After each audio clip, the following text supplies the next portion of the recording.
$320 billion in new spending beyond the caps that were already in place. So should we be concerned about that? Washington Examiner's Tiana Lowe. We've got Turning Point USA's Rob Smith, Democratic strategist Kristen Hahn. You could go ahead all day, Tiana, and blame both parties for this excess. They've accepted a deal mutually repulsive and at the same time welcomed both sides. So it keeps the government lights on for a couple of years. But it is getting to be a lot of red ink. What do you think?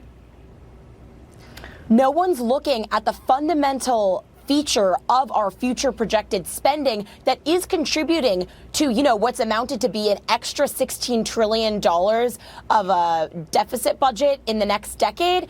11 trillion of that is coming from Social Security, Medicare, Medicaid. So how do Republicans respond when Democrats want to expand Social Security that'll become insolvent in the next 15 years? They say, hey, we'll just tack on another entitlement in the form of a paid family leave program to Social Security. So, I just think the whole Tea Party promise, Republicans have shown that they're deeply unserious about fulfilling that promise. At least Democrats admit that they want to take and spend your money.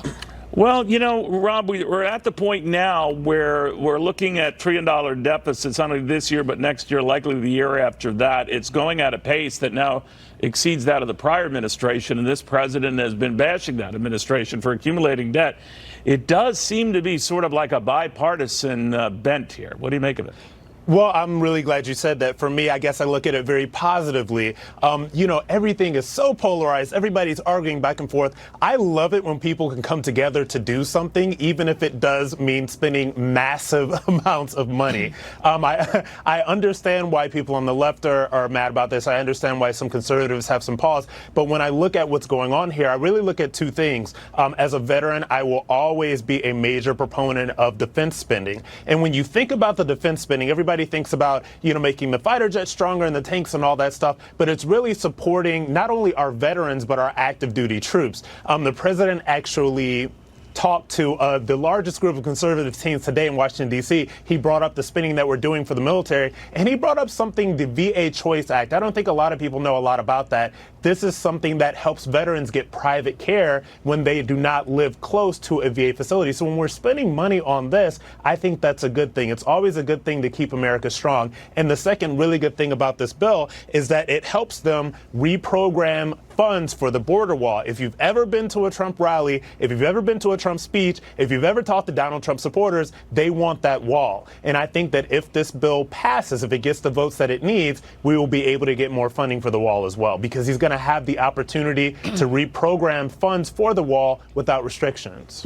Kristen, you can look at point fingers at who, is abusing the spending privileges or not. And I guess to Rob's point, the fact that these party heads decided to deal with this the way they dealt with it, maybe not showing the most, fiscal, zeal to get it under control, they got it out of the way. And I'm wondering what you make of that.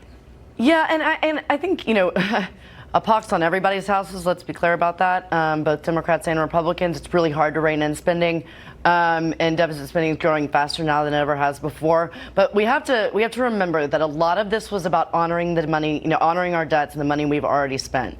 So I think that's something that absolutely has to get done, and Republicans and Democrats know that it has to get done, for the good of our economy. But I think folks are right. Whenever we have to raise the debt limit, which we do, Republicans and Democrats on the far right, the far left, they love to point fingers and talk about under which presidency, the debt raised more. And the fact of the matter is, it's everybody's fault. And the tax cuts cost money. They add to the deficit. Republicans need to understand that. Democrats also have to prioritize domestic spending. So I think it's everybody's got to come together and deal with entitlements, like I think one of the panelists said before, and discretionary spending, or else nothing's ever going to happen. So both sides need to get serious. Good luck on all of that. I want to thank you all very, very much.